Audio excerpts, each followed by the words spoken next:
ਸਤਿ ਸ਼੍ਰੀ ਅਕਾਲ ਜੀ ਸਾਰਿਆਂ ਨੂੰ। ਕਿਵੇਂ ਤੁਸੀਂ ਸਾਰਿਆਂ ਨੇ? होप करता मैं सारे बढ़िया होंगे। आज वाले ब्लॉग में हम बात करने वाले हैं होशियारपुर से लेके शानगढ़ तक जाने की पूरी डिटेल। क्या बजट रहेगा आपका जाने का, कहाँ कहाँ आप घूम सकते हो, पूरी डिटेल मैं बताने वाला हूँ इस ब्लॉग में। तो रिसेंटली मैंने 2 दिन की राइड की है शानगढ़ की, और भाई क्या ही औसम राइड थी वो मेरी।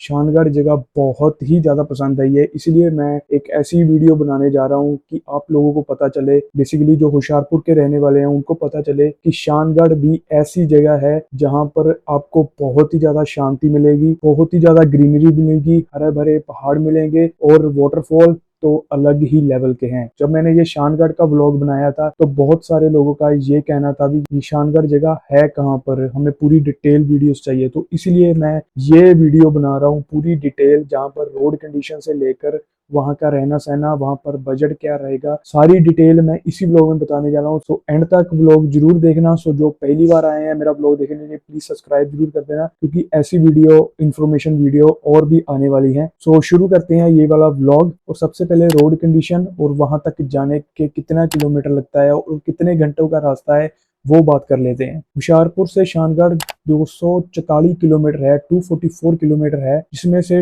214 किलोमीटर 214 किलोमीटर आपके बहुत आराम वाले निकलेंगे। उसके बाद आपकी ऑफ रोडिंग शुरू होगी। होशियारपुर से जाने वाले भी रास्ते दो हैं, जैसे होशियारपुर से आप जा सकते हो ऊना, ऊना से नंगल, नंगल से अनंतपुर साहिब से, अनंतपुर साहिब से होते हुए आप जाओगे सीधे मनाली वाले रोड पे, जो मनाली हाईवे है उस रोड पे चढ़ जाओगे। तो उस रोड पे आपको ओट तक जाना पड़ेगा।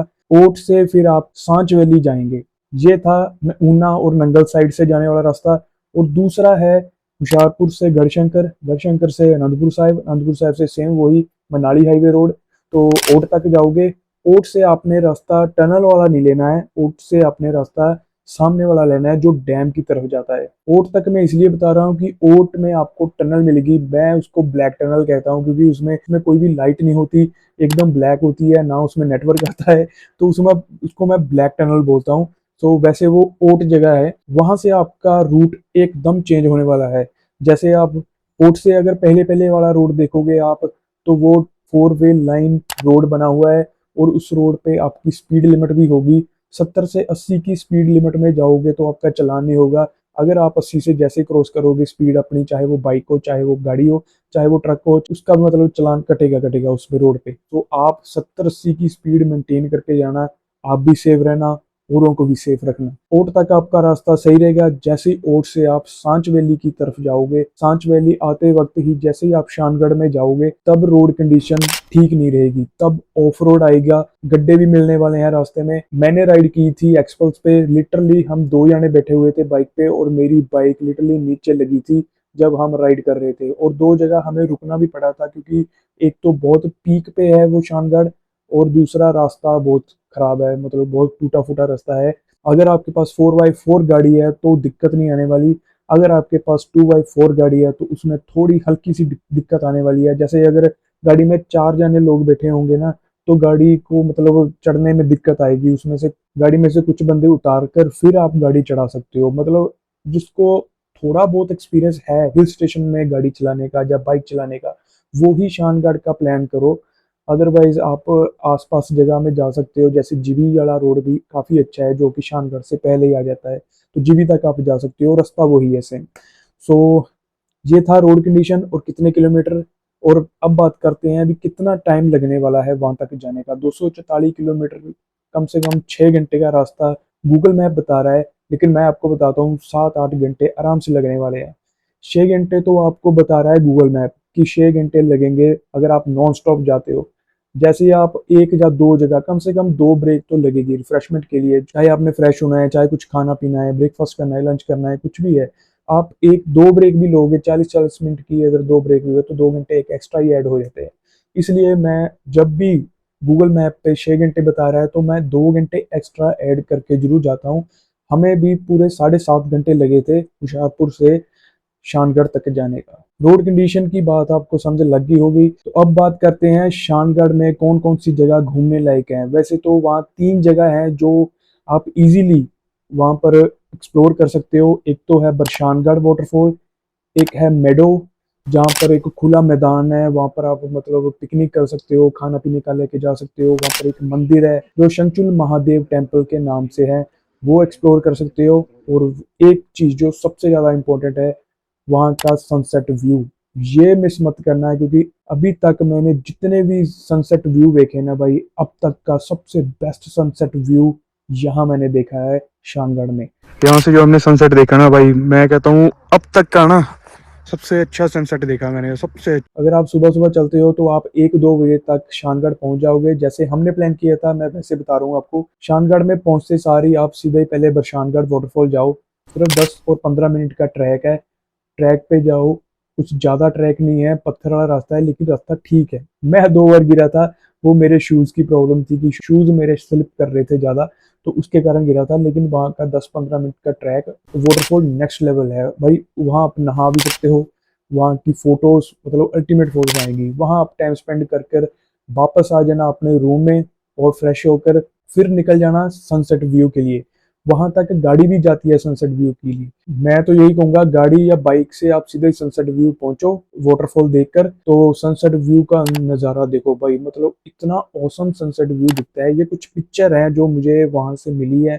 सनसेट व्यू वहाँ का अल्टीमेट है। वहां पर एक खाने पीने वाली जगह भी है जो एक कपल चला रहा है, तो वहां से आप कुछ खा पी सकते हो, और साथ साथ में आप सनसेट का व्यू का नजारा ले सकते हो। ये 2 जगह आपकी पहले दिन में एक्सप्लोर हो जाएगी। और सेकंड डे जब आप उठोगे, तब आप अपना ब्रेकफास्ट करो होटल में, जहाँ भी आपने रूम लिया होगा।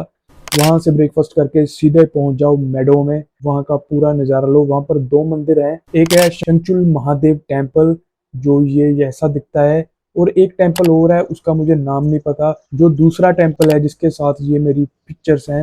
तो मुझे पता चला था कि यहाँ के बाहर के आए जो लोग होते हैं उनको हाथ नहीं लगाने देते मंदिर को। सो ये चीज़ मुझे इकबाल से पता लगी थी, तो हमने यहाँ पर अंदर जाके मत्था नहीं टेका, तो बाहर से ही फोटो वगैरह करवाई है। तो आप भी अगर कहीं भी ऐसी जगह पे जाते हो जहाँ पर आपको थोड़ा सा भी डाउट फील होता है, अभी कुछ ऐसी कंडीशन है वहाँ पर, और वहाँ पर पूछ कर जरूर जाना, क्योंकि ऐसी गलती मत करना। क्योंकि मैं भी नहीं अभी तक की है कोई गलती ऐसी, क्योंकि हम जब चिक्कुल में गए थे तब वहाँ पर हमें मना कर दिया था अंदर मत्था टेकने के लिए। तो हमने कुछ क्वेश्चन नहीं किया उनको, बट हमने वैसे ही जैसे उन्होंने मना किया तो हम एग्री होके हमने बाहर से मत्था टेककर वापस आ गए थे। तो आप भी ऐसे ही करना, कुछ जिद मत करना, क्योंकि उनके अपने रूल एंड कंडीशन होते हैं टेम्पल के लिए। सो हमें वहाँ पर सवाल नहीं उठाना चाहिए। तो ये मेडो घूमकर, अगर आपके पास टाइम बचता है, तो शानगढ़ से आप जैसे नीचे सांच वैली में आओगे, तब एक और वाटरफॉल आप देख सकते हो, जीहा वाटरफॉल। जी हाँ, जी हाँ वाटरफॉल है। जी हाँ वाटरफॉल आप कहीं से भी वहां से पूछ लेना, एक मेराना विलेज है, वहां पर आपको ले जाएंगे। वहां का ट्रैक थोड़ा ज्यादा है, अगर आपको सांस की प्रॉब्लम है तो उस ट्रैक पे बिल्कुल मत जाना, क्योंकि वो ट्रैक काफी लंबा है। बट वहाँ अगर अगर वो वाला ट्रैक आपने कर लिया, और वो वाला व्यू अगर आपने इस पूरे वाटरफॉल का देख लिया, तो आप बरशानगढ़ का वाटरफॉल भूल जाओगे, वही वाला याद रखोगे। कुछ इस तरह की फोटोज हैं और वीडियोस हैं मेरे पास जी हाँ वाटरफॉल की। ये वाटरफॉल पे हमने कम टाइम स्पेंड किया, लेकिन हम बहुत रिग्रेट फील कर रहे थे कि हमने यहाँ पर इतना कम टाइम क्यों स्पेंड किया। हमारा और दिल कर रहा था, लेकिन टाइम की शॉर्टेज करके हमें वहां से जल्दी वापस आना पड़ा था। तो कोई बात नहीं, नेक्स्ट टाइम अगर हम जाएंगे तो पहले जीहा वाटरफॉल जरूर एक्सप्लोर करेंगे, क्योंकि ये बहुत ही कम लोगों ने एक्सप्लोर किया है। ये है 4 जगह जो मैंने एक्सप्लोर की है और मैंने आपको बताई है। अगर आप शानगढ़ जाओगे तो ये 4 जगह बिल्कुल भी मत मिस करना, और आपका ये बेस्ट ट्रिप रहेगा। मेरे कहने पर एक बार शानगढ़ जरूर जाकर आना। एक चीज और है जो मैं बतानी चाहता हूँ, वो ये है कि शानगढ़ एक विलेज नहीं है। बहुत सारे लोग शानगढ़ विलेज लिखते हैं, विलेज शानगढ़ लिखते हैं, लेकिन शानगढ़ विलेज नहीं है, शानगढ़ पोस्ट ऑफिस है। शानगढ़ के पोस्ट ऑफिस में छोटे छोटे गांव पड़ते हैं, जैसे 3-4 घर हैं, 5-6 घर हैं, उस गांव का अलग नेम है। 4-5 घर हैं, उस गांव का अलग नेम है। ऐसे छोटे छोटे कई गांव हैं वहां पर, और उस सब गांव की एक तहसील है, एक पोस्ट ऑफिस है, वो है शानगढ़। तो शानगढ़ विलेज नहीं है, शानगढ़ पोस्ट ऑफिस है। तो घूमने फिरने का हो गया, तो अब मैं आपको स्टे करने का बता देता हूँ। हम वहां पर रुके थे यूर स्लो हाउस होटल में। वहाँ के भैया का बहुत अच्छा नेचर था, उन्होंने हमें सनसेट व्यू का बताया था।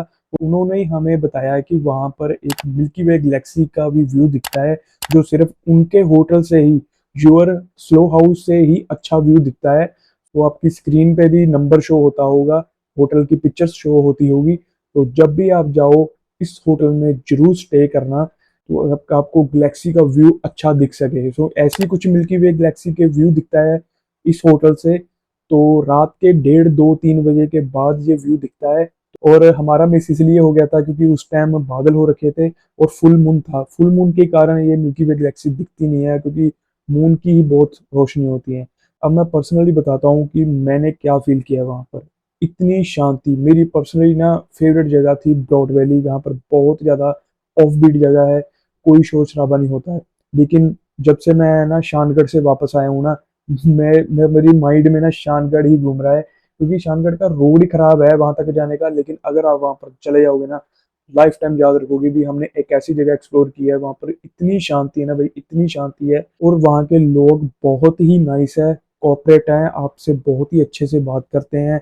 घूमने लायक जगह है, फैमिली वाली जगह है, कोई शोर शराबा नहीं है, कोई ऐसी चीज नहीं है जिससे आपको ऐसा फील हो कि मुझे फैमिली यहाँ पर लेकर नहीं आनी चाहिए। फैमिली वाली जगह है तो जाना जरूर। तो ये था पूरी डिटेल वाला व्लॉग शानगढ़ का। हुशियारपुर से शानगढ़ जाने का मैंने रास्ता बता दिया। वहाँ का बजट अब मैं बता देता हूँ, कितना बजट पर पर्सन के हिसाब से लेके जाना चाहिए। 4 से 6 हज़ार पर पर्सन बंदा, बजट आराम से बंदा मैनेज कर सकता है। तो होटल भी आपको 1,000 और 2,000 के बीच में आराम से मिल जाएंगे। तो वो कोई दिक्कत वाली बात नहीं है, होटल्स वहाँ पर बहुत हैं। और खाना पीना भी बहुत ही ज़्यादा मतलब कम प्राइस का है, तो आपको कोई दिक्कत नहीं आने वाली है। और वैसे भी आप कोशिश करना भी रूम पहले से बुक करके जाना, क्योंकि ऑन द स्पॉट कई वक्त रूम बुक हो जाते हैं। सो रूम आप पहले से ही बुक करवा के जाना। तो ये था पूरा व्लॉग। और बजट मैंने आपको बता दिया है, अभी 4 से 5 हज़ार या 6 हज़ार पर पर्सन, इतना बजट पर पर्सन के अकॉर्डिंग मैं कहता आप शानगढ़ 2 से 3 दिन आराम से रह सकते हो। तो मैं प्रेफर करूंगा अभी 3 दिन जरूर रहकर आना। और हम तो 2 दिन के लिए गए थे, हम मतलब अंदर से रिग्रेट हो रहा है भी हमने एक दिन और ऐड करना था, लेकिन चलो समहाउ हमें वापस आना पड़ा। क्योंकि ज़्यादातर मैंने लोग देखे हैं हुशियारपुर के या डलहौजी जाते हैं या फिर मैक्लोडगंज धर्मशाला, तो उनके पैर ही लगा हुआ है वैसे आधे 1.5-2 घंटे में वहां पर पहुंच जाते हैं। सो ये चीज़ मुझे ना थोड़ी अंदर से फील होती है, क्योंकि जब मैं कोई नई जगह पे जाता हूँ ना, तो लोग मुझसे पूछते हैं ये कौन सी जगह थी, ये कहाँ पड़ती है, ये नई नई जगह है, मतलब तुम नई नई जगह पे एक्सप्लोर करते हो, हमें पता नहीं चलता। और मेरे से भी कुछ गलती हुई है पिछले ब्लॉग में कि मैं डिटेल्स में नहीं बता पा रहा हूँ। अब मैं एक डिटेल वीडियो अलग से बनाऊंगा। आगे वाले ब्लॉग में मैं 5 जगह ऐसी बताने वाला हूँ जिसमें हुशियारपुर से आप 6 घंटे के रास्ते में एक ऐसी जगह देख सकते हो जहाँ पर मतलब पूरी ऑफ बीट जगह है, शांति जगह है और ग्रीनरी है, और मतलब बड़े बड़े पहाड़ देखने को मिलेंगे। मतलब आपने सोचा नहीं होगा कि 6 घंटे में हम इतनी अच्छी जगह पर पहुंच सकते हैं हुशियारपुर से। So next blog specially Hoshiarpur वालों का होने वाला है। हुशियारपुर से आप कहाँ कहाँ घूम सकते हो वो मैं बताऊंगा, क्योंकि आप थोड़ा स्किप करो। डलहौजी हो गया, धर्मशाला, मैक्लोडगंज हो गया, मनाली हो गया, शिमला हो गया, ये जगह स्किप करो। इससे भी औसम जगह मैं आपको बताऊंगा, और जरूर जाना वहां पर। और वेट करना नेक्स्ट ब्लॉग का। वीडियो अच्छी लगी तो लाइक जरूर करना, ये इन्फॉर्मेशन अच्छी लगी तो लाइक जरूर करना। कमेंट करके जरूर बताना भी आगे आपको कौन सी डिटेल चाहिए, तो मैं पूरी डिटेल वीडियो आपको बना के दूंगा। सो मिलते हैं आगे वाले ब्लॉग में। सो आगे वाले ब्लॉग में मैं 5 चीज़ें बताने वाला हूँ, वो देखना कौन सी चीज़ें होंगी। तो मिलते हैं आगे वाले ब्लॉग में, तब तक के लिए सत श्री अकाल।